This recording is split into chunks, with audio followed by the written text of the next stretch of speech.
حل امتحان نصف العام في مادة الهندسة الصف الأول الإعدادي. نحل مع بعض امتحان الهندسة نصف العام. دلوقتي طبعا شايفين قدامكم حبايبي الامتحان. طبعا الامتحان يعني مش واضح والكلام ده، ولكن طبعا احنا هناخد سؤال سؤال وهنحله. لكن طبعا اكيد طبعا الرؤية قدامكم ضعيفة شوية في موضوع الامتحان اللي موجود قدامكم يعني. فاحنا يا حبايبي هناخد سؤال سؤال وهنحله مع بعض. خليك كده معايا. نخش على السؤال الأول. اختر الإجابة الصحيحة مما بين الأقواس. قياس الزاوية المستقيمة بيساوي 180 درجة، 108 درجة، 360 درجة، 90 درجة. طبعا الإجابة الصحيحة هتكون زي ما انتم شايفين كده قدامكم حبايبي 180 درجة. تمام. نيجي بعد كده، إذا كانت ألف وب يساوي س ص، يعني ألف وب يساوي س ص، يعني قيمة ألف ب بيساوي قيمة س ص. تمام. فإن القطعة المستقيمة ألف ب والقطعة المستقيمة س ص هل هما تعامد؟ يعني ألف ب عمودي على س ص، ولا ألف ب يطابق س ص، ولا ألف ب يوازي س ص، ولا ألف ب يساوي س ص؟ طبعا يطابق هي زي ايه؟ يساوي، وبالتالي ألف ب يطابق س ص. القطعة المستقيمة ألف ب تطابق القطعة المستقيمة س ص. تمام. بعد كده، الزاوية التي قياسها 60 درجة تتمم زاوية قياسها 30 درجة، 60 درجة، 90 درجة، 80 درجة. طبعا الإجابة الصحيحة حبايبي هتكون 30 درجة. ليه؟ لأن الزاوية المتممة زي ما انتم عارفين الزاويتان المتمتان هما اللي مجموعهم كام؟ 90 درجة. الزاويتان المتمتان هما زاويتان مجموعهما 90 درجة. وبالتالي لو جمعنا 60 زائد 30 هيديك 90 درجة. تمام. السؤال اللي بعد كده، المستقيمان الموازيان لمستقيم ثالث. المستقيمان موازيان لمستقيم ثالث. عندنا مستقيمين، المستقيمين دولت موازيين لمستقيم ثالث. هل هما كده متعامدان، ولا متوازيان، ولا متقاطعان، ولا متطابقان؟ طبعا الإجابة الصحيحة هتكون متوازيان. تمام. يبقى المستقيمان الموازيان لمستقيم ثالث هيكونوا متوازيان. تمام. إذا كانت قطعة مستقيمة أ ب تطابق قطعة مستقيمة ه واو. عندي قطعة مستقيمة اسمها أ ب وقطعة مستقيمة اسمها ه واو، الاتنين متطابقتان. تمام. يعني قطعة مستقيمة أ ب تطابق قطعة مستقيمة ه واو، فإن أ ب زائد ه واو هيساوي 1 ولا 0 ولا 2 أ ب ولا أ ب؟ أما أنا حبيبي كده فاهمها لك كده واحدة واحدة. نحط افتراض إن أ ب 3 سم، وطبعا بقول لك أ ب يطابق ه واو، وه واو برضو 3 سنتيمتر. يعني أ ب يساوي 3 سنتيمتر، ه واو يساوي 3 سنتيمتر، وبالتالي طبعا أ ب تطابق ه واو. تمام. أ ب زائد ه واو يعني 3 زائد 3 طبعا هتكون 6. طبعا يا جماعة بنقول 3 كمثال، يعني ممكن تخليها 4 5 زي ما أنت عايز، أنا بتكلم كمثال دلوقتي. أ ب 3 ه واو 3. تمام. وبالتالي يبقى كام؟ هيبقى 6. تمام. طيب عندك هنا بقى هو الحل قدامي طبعا 2 أ ب. جت ازاي 2 أ ب؟ احنا قلنا دلوقتي ان أ ب 3 سم، هضرب 3 في الاثنين بكام؟ ب 6، يبقى يكون نفس الايه؟ نفس الناتج. بلاش 3، نقول مثلا 4. أ ب يساوي 4 سنتيمتر، ه واو يساوي 4 سنتيمتر، اصبح أ ب طابق ه واو. تمام. دي 4 وهنا 4. تمام. 4 زائد 4 هيبقى 8. هضرب بقى 2 في 4 اللي أ ب مثلا، اللي أ ب 4، 2 في 4 ب 8، هي 4 زائد 4 هيساوي 8. بتكلم يا جماعه برضو تاني كمثال، جربنا الثلاثه جربنا الاربعه، وانت جرب اي رقم عندك بعد كده. اذا ان القطعه المستقيمه أ ب تطابق قطعه مستقيمه ه واو، فان أ ب زائد ه واو هيساوي 2 أ ب، فالاجابه عندي هنا 2 أ ب. تمام. عدد المثلثات في الشكل المقابل. عايزين نعد قدامنا كده كم مثلث. تمام، خليك معايا كده مع السهم اللي موجود قدامك. ادي 1 2 3 4 كده 4. تمام، 4. وادي 5 اللي السهم حواليه زي ما انت شايف كده، دي 5. تمام كده 5. تمام كده.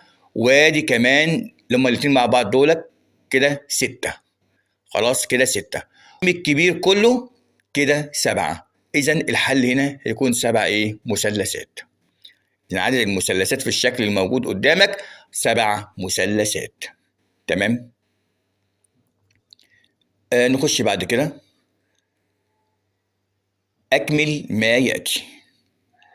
إذا كان قياس زاوية س يساوي 80 درجة، فإن قياس زاوية س المنعكسة.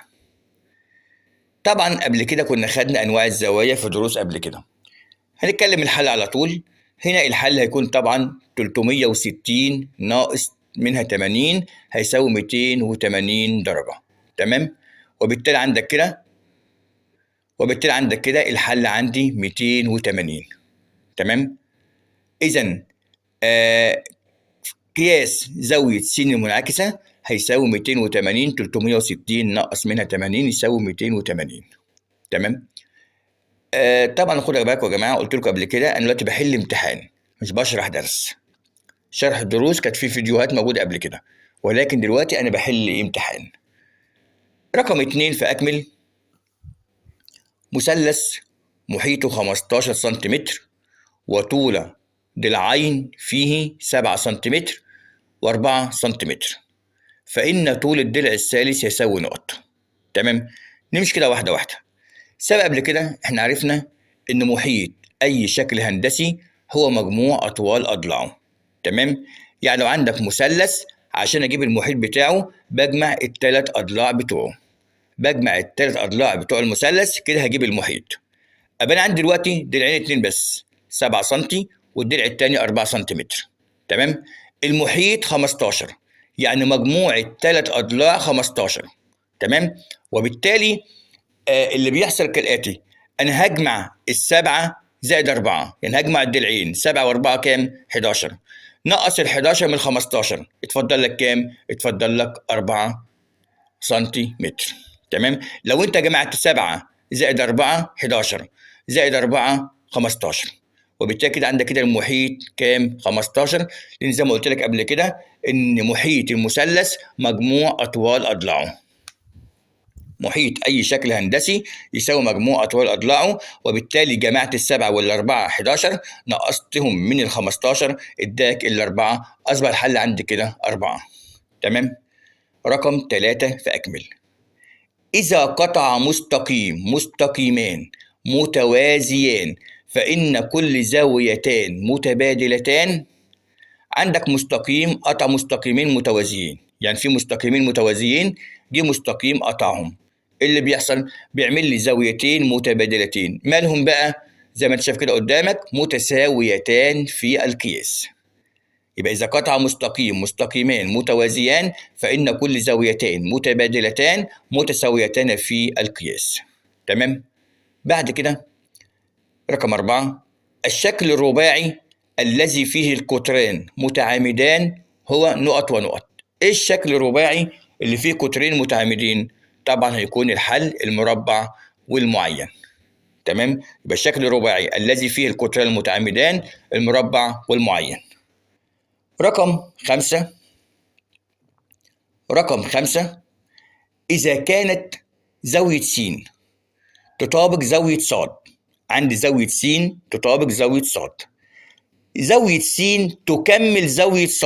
كأنك فاكر قلنا قبل كده الزاويتان المتمتان مجموعهم 90 درجة، أما الزاويتان المتكاملتان مجموعهم 180 درجة. خليك فاكر أنا بقول لك الزاويتان المتكاملتان مجموعهم كام؟ 180 درجة. أنا عندي زاوية س وزاوية ص متكاملتين. تمام. الاثنين بيساووا بعض أو اثنين بيطابقوا بعض، يعني زاوية س تطابق زاوية ص معايا، وزاوية س تكمل زاوية ص. تكمل يعني إيه؟ يعني مجموعهم الاثنين 180 درجة. وفي نفس الوقت ان زاويه س تطابق زاويه ص، فان قياس زاويه س هيساوي كام؟ هيساوي 90 زي ما انت شايف. ليه؟ لان 90 زائد 90 هيديك ال 180. كده زاويتين كده زاويتين متكاملتين. تمام كده؟ زاويتين متكاملتين وفي نفس الوقت برضه زاويتين متطابقان. خلاص؟ رقم 6. مجموع قياسات الزوايا المتجمعة حول نقطة. طبعا هيساوي كام؟ هيساوي 360. طبعا كلكم حبايبي عارفينها طبعا 360 درجة. إذا مجموع قياسات الزوايا المتجمعة حول النقطة بيساوي 360 درجة. طبعا السؤال اللي احنا حليناه مع بعض دلوقتي كان سؤال أكمل عبارة عن 6 نقط. السؤال اللي قبل كده كان سؤال اختيارات برضو كان عبارة عن 6 نقط. تمام؟ نخش بعد كده عند أسئلة المقال. السؤال الثالث. أول سؤال: اذكر حالتين من حالات تطابق المثلثين. أنا عايزك بقى تركز معايا كويس في السؤال دي بقى. أنت مطلوب منك تكتب حالتين 2 بس، ولكن أنا هكتب قدامك ال4 حالات وأنت بقى بتختار الحالتين اللي أنت عايزهم. تمام؟ يبقى أنا عايز المفروض يعني هو أنت المفروض دلوقتي تكتب حالتين، أنا هكتب لك دلوقتي 4 حالات. ناخد الحالة الأولى. رقم 1: يتطابق المثلثان إذا تطابق ضلعان والزاوية المحصورة بينهما في أحد المثلثان مع نظائرها في المثلث الآخر. يعني بقول لك إيه؟ المثلثين يتطابقوا مع بعض إذا تطابق ضلعان وزاوية محصورة بينهم، يعني ضلعين وزاوية محصورة بينهما. أو واحد يقول يا مستر أمان هكتب دي كلها، يعني ينفع أقول إذا تطابق ضلعان وزاوية محصورة بينهما؟ مفيش مشاكل يا حبيبي. لو كتبت الحتة دي برضو بنحسبها لك برضو في الامتحان صحيح. لو كتبت رقم 1 إذا تطابق ضلعان والزاوية محصورة بينهما، برضو هي المعنى واضح. تمام؟ ولكن طبعا يفضل طبعا ان هنكتب الحالة كلها: يتطابق المثلثان إذا تطابق ضلعان والزاوية المحصورة بينهما في أحد المثلثان مع نظائرها في المثلث الآخر. الحالة الثانية: يتطابق المثلثان إذا تطابقت زاويتان والضلع المرسوم بين رأسيهما في أحد المثلثين مع نظائرها في المثلث الآخر. دي برضو الحالة الثانية. مثلثان يتطابقوا إذا تطابق زاويتان وضلع مرسوم بين رأسيهما. زاويتين وضلع مرسوم بين رأسيهما في أحد المثلثين مع نظائرها في المثلث الآخر. أنت كتبت في الامتحان إذا تطابقت زاويتان وضلع مرسوم بين رأسيهما في أحد المثلثين مع نظائرها في المثلث الآخر. برضه يا حبيبي صح، مفيش أي مشكلة. الحالة الثالثة: يتطابق المثلثان إذا تطابق كل ضلع في أحد المثلثين مع نظيره في المثلث الآخر. يعني الثلاث أضلاع متطابقين. عندنا مثلثين 3 أضلاع متطابقين. برضو دي الحالة الثالثة. الحالة بقى الرابعة والأخيرة: يتطابق المثلثان القائمة الزاوية إذا تطابق وتر وأحد ضلعي القائمة في أحد المثلثين مع نظيرهما في المثلث الآخر. برضو دي الحالة الرابعة، بس هنا طبعا ينطبق مع مثلثين بس يكون الاثنين قائمة الزاوية. المثلثين القائمة الزاوية يتطابقوا مع بعض إمتى؟ إذا تطابق الوتر وأحد ضلعي القائمة. يعني وتر وأحد ضلعي القائمة في المثلثين. تمام؟ طبعا دولك 4 حالات تطابق المثلثين. السؤال طبعا مطلوب قدامك عايز حالتين 2 بس. موجود قدامك دلوقتي 4 حالات، انت بتختار الحالتين اللي موجود. طبعا قلت قبل كده سبق شرح هذه الدروس قبل ذلك. احنا دلوقتي يا حبيبي زي ما قلنا قبل كده احنا بنحل امتحان. نخش على السؤال اللي بعده. في الشكل المقابل، في شكل كده موجود قدامك. تمام؟ طبعا بقول لك هنا الاول في المعطيات أ د هيساوي ج د. ادي أ د هيساوي ج د. طبعا الشرطتين اللي موجودين قدامك على أ د وج د يعتبر برضو حتى من غير ما اكتبها لك كمان في المسألة يعتبر معطى. طالما كاتبها لك في الرسمة أو عاملها لك في الرسمة دي يعتبر معطى. تمام؟ في المعطى موجود قدامي بيقول إن أ د بيساوي ج د، أو أقول د أ يساوي د ج. تمام؟ هي ما بتفرقش. في المعطى اللي موجود قدامي إن د أ بيساوي د ج، أو د ألف يطابق د ج، هي نفس المعنى. تمام.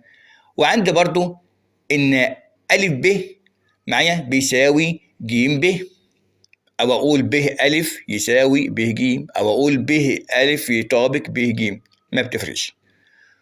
ولكن أنا ما ينفعش أقول يطابق دلوقتي، يعني ما ينفعش أقول دلوقتي إيه د الألف يطابق د ج دلوقتي. ليه؟ أنا دلوقتي ملتزم بمعطيات موجودة قدامي، بيقول لي إن ألف د يساوي ج د، وألف ب يساوي ج ب.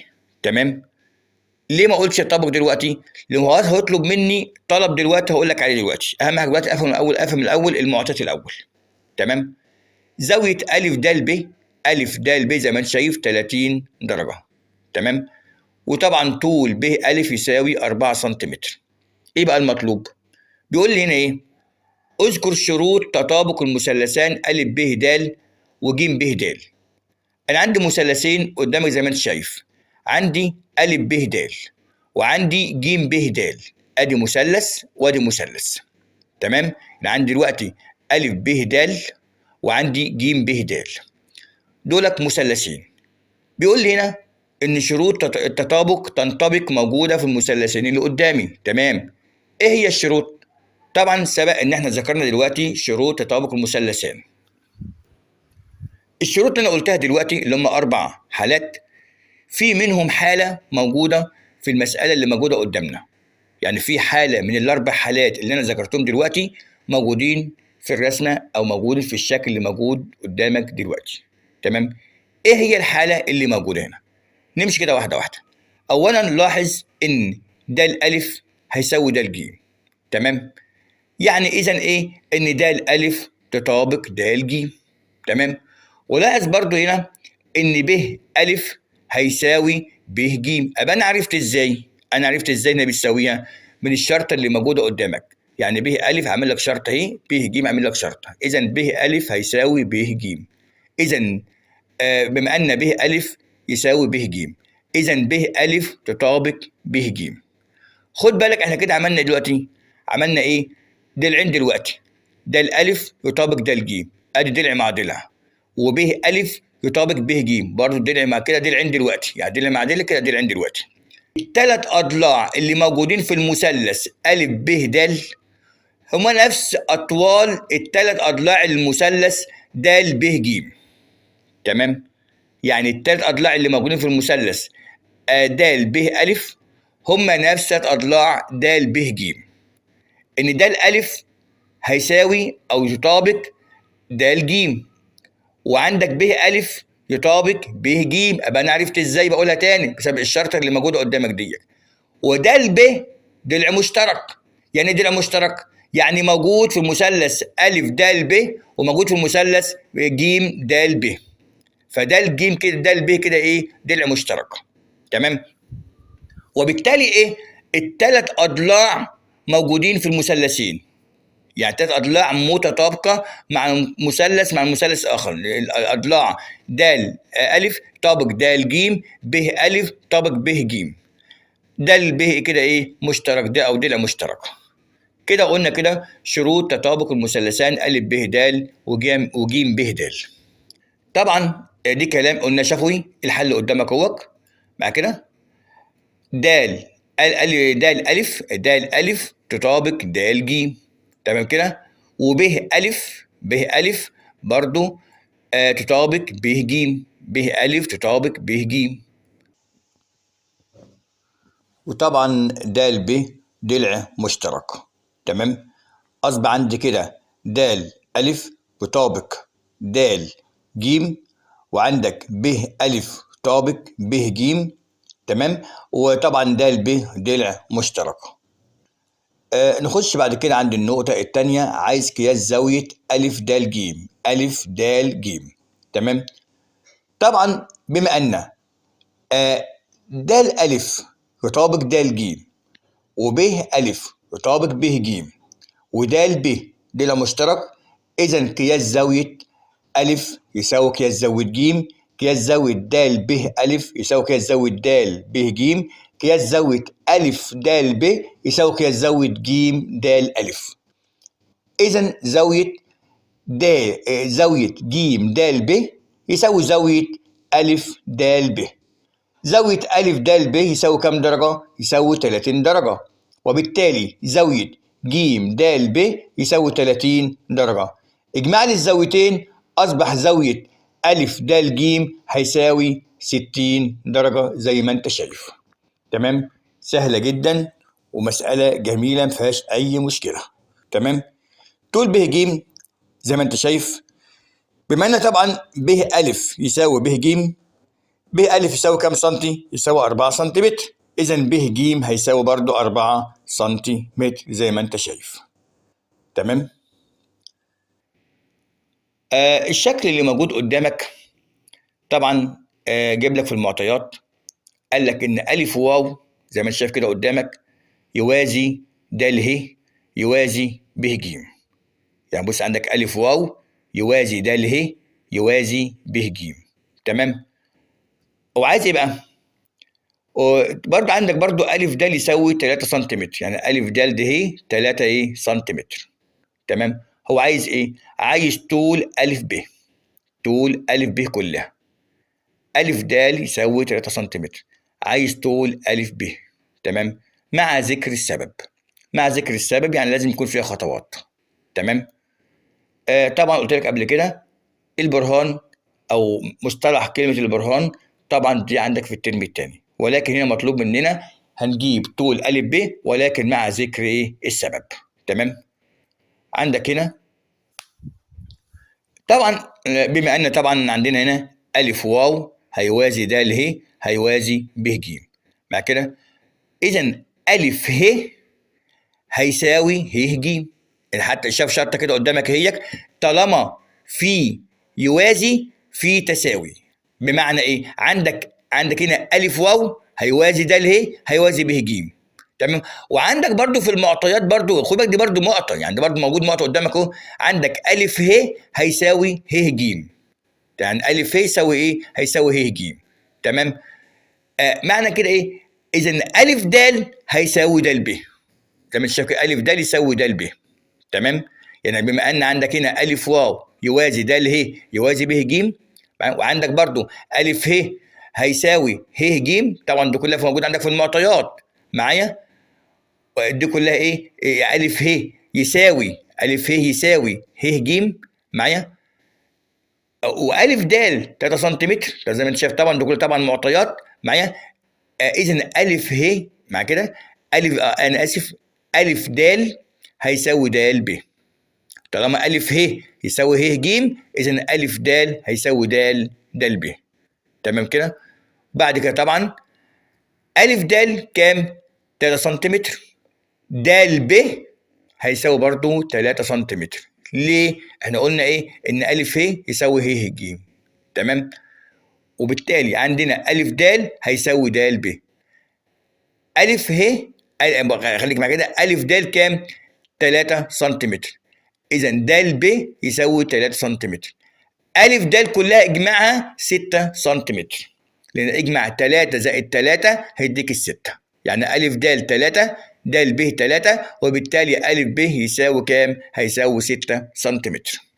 تمام؟ إذا أ د يساوي 6 سنتيمتر. تمام؟ بعد كده في الشكل المقابل اللي موجود قدامك لاحظ إن ج د يوازي ه واو. تمام؟ ومديك برضو في المسألة إن زود ه 110. هو عايز إيه دلوقتي؟ هو عايز هنا في رقم 1 زي ما أنت شايف زاوية د ج ه. تمام؟ خدنا قبل كده قلنا إيه؟ إذا وازى مستقيما آخر فإن كل زاويتين داخلتان مجموعهما 180 درجة. يعني إيه؟ يعني زاوية د ج ه زائد زاوية واو ه ج أجمع الزاويتين دول المفروض 180 درجة، لأن د ج هيوازي واو ه. تمام؟ أصبح الزاويتين اللي جوه زاوية د ج ه وزاوية واو ه ج هيساوي 180 درجة. أبقى زاوية ه 110، يبقى زاوية ج تبقى كام؟ اللي هي د ج ه هيساوي 70، لأن أقول 180 ناقص 110 يديك ال70. نيجي نحلها كده بالخطوات، خليك معايا كده. زاوية طبعا بما ان طبعا الشعاع ج د، ج د يوازي ه واو معايا كده، وعندك زاوية ه مع كده زائد قياس زاوية د ج ه، يعني زاوية ه زائد د ج ه بعد كده هيساوي كام؟ هيساوي 180 درجة. تمام؟ اللي عمل كده ايه؟ اللي عمل كده ان د ج يوازي واو ه، وبالتالي قياس زاوية ه زائد قياس زاوية د ج ه هيساوي 180 درجة. تمام؟ بعد كده زاوية د ج ه، انا عايز اجيب دلوقتي د ج ه دلوقتي، انا عايز اجيب الزاوية ديت د ج ه اللي هو المطلوب الاولاني د ج ه. طبعا نقول طبعا يساوي طبعا زي ما انتم شايفين 180 انقص منها ال 110 يديك ال 70 درجة. لأن إذا وازى مستقيم مستقيما آخر معايا فإن كل زاويتان داخلتان مجموعهما إيه؟ 180 درجة. يعني أقول 180 ناقص 110 يديك ال 70 درجة. كده جبنا المطلوب الأولاني اللي هو عايز زاوية د ج ه. د ج ه 70 درجة. تمام؟ هل ج د يوازي أ ب؟ ولماذا؟ دي حبيبي احنا نحلها مع بعض كده شفوي يعني. خليك معايا فيها. بيقول لك هل ج د دي بيوازي أ ب؟ يعني ج د دي بيوازي أ ب؟ عشان أعرف يوازي أو لا يوازي لابد نعرف طبعا كل زاويتين طبعا إذا وازى مستقيم مستقيما آخر كل زاويتين متبادلتان متساويتان في القياس. يعني إيه؟ المفروض نحط افتراض إن د ج يوازي أ ب. تمام؟ هنا زاوية ب أ ج 20 درجة. هل زاوية أ ج د 20 درجة؟ أنا عايزك تفكر كده معايا. نعم 20 درجة. ليه 20 درجة ليه؟ لاحظ إن زاوية أ ج ه يساوي 90 درجة، دي زاوية قايمة. مع كده يعني زاوية أ ج ه 90 درجة. حتى علامة القايمة موجودة قدامك اهي. احنا قلنا إن زاوية د ج ه 70، يعني دي لوحدها 70. تمام؟ وبالتالي هنقص 90 نقص منها ال 70 هيديك ال 20، وبالتالي زاوية أ ج د يساوي 20 درجة. تمام؟ إذا كده الزاويتين كده إيه؟ متبادلتين متساويتان في القياس. وبالتالي كده إيه؟ د ج يوازي أ ب. تمام؟ أقولها تاني بسرعة كده خليك معايا. أنا عايز أتأكد هل د ج يوازي أ ب؟ إحنا قلنا دلوقتي إن زاوية د ج ه يساوي 70 درجة. تمام؟ وطبعا دي شرحناها دلوقتي يعني. زاوية أ ج ه كلها 90 درجة. شيل ال 70 من 90 اتفضل لك 20. إذا زاوية أ ج د هيساوي 20 درجة. لاحظ إن زاوية ب أ ج هيساوي زاوية أ ج د اللي هي 20 درجة. تمام؟ إذا كده الزاويتين كده إيه؟ متبادلتان متساويتان في القياس، وبالتالي أ ب يوازي ج د. تمام؟ حلها سهل جدا جدا وما فيهاش أي مشكلة. آخر مسألة حبيبي خليك معايا. الشكل اللي موجود قدامك زاوية أ م ب، أ م ب تساوي 110، وزاوية أ م د تساوي طبعا 90 درجة عشان دي الزاوية قائمة زي ما أنت شايف، وزاوية د م ج هيساوي 40 درجة. زاوية د م ج يساوي 40 درجة. أنا عايز بقى عايز زاوية ب م ج، عايز الزاوية دي. سبق قبل كده قلنا إن مجموع قياسات الزوايا المتجمعة حول نقطة هيساوي كام؟ هيساوي 360 درجة. مجموع الزوايا المتجمعة حول النقطة دي كلها، يعني النقطة ديت معايا اللي هي نقطة م، الزاوية المتجمعة حول نقطة ج كلها 360 درجة. أنا عايز أجيب زاوية ب م ج، هعمل إيه؟ هقول هنا زي ما أنت شايف كده، عايز زاوية ب م ج، هقول هنا 360 اللي الزاوية المتجمعة حول النقطة 360 ناقص أجمع 110 زائد 90 زائد 40 زي ما أنت شايف. أصبح عندي هنا 360 ناقص 110 زائد 90 زائد 40 هيديك كام؟ 240. نقصهم من 360 طبعا هيديك 120 درجة. أصبح قياس زود ب م ج هيساوي 120 درجة. تمام؟ وبكده كده حبيبي حلينا امتحان نصف العام اللي انت امتحنته، مع تمنياتي لكم بالتوفيق والنجاح، والسلام عليكم ورحمة الله.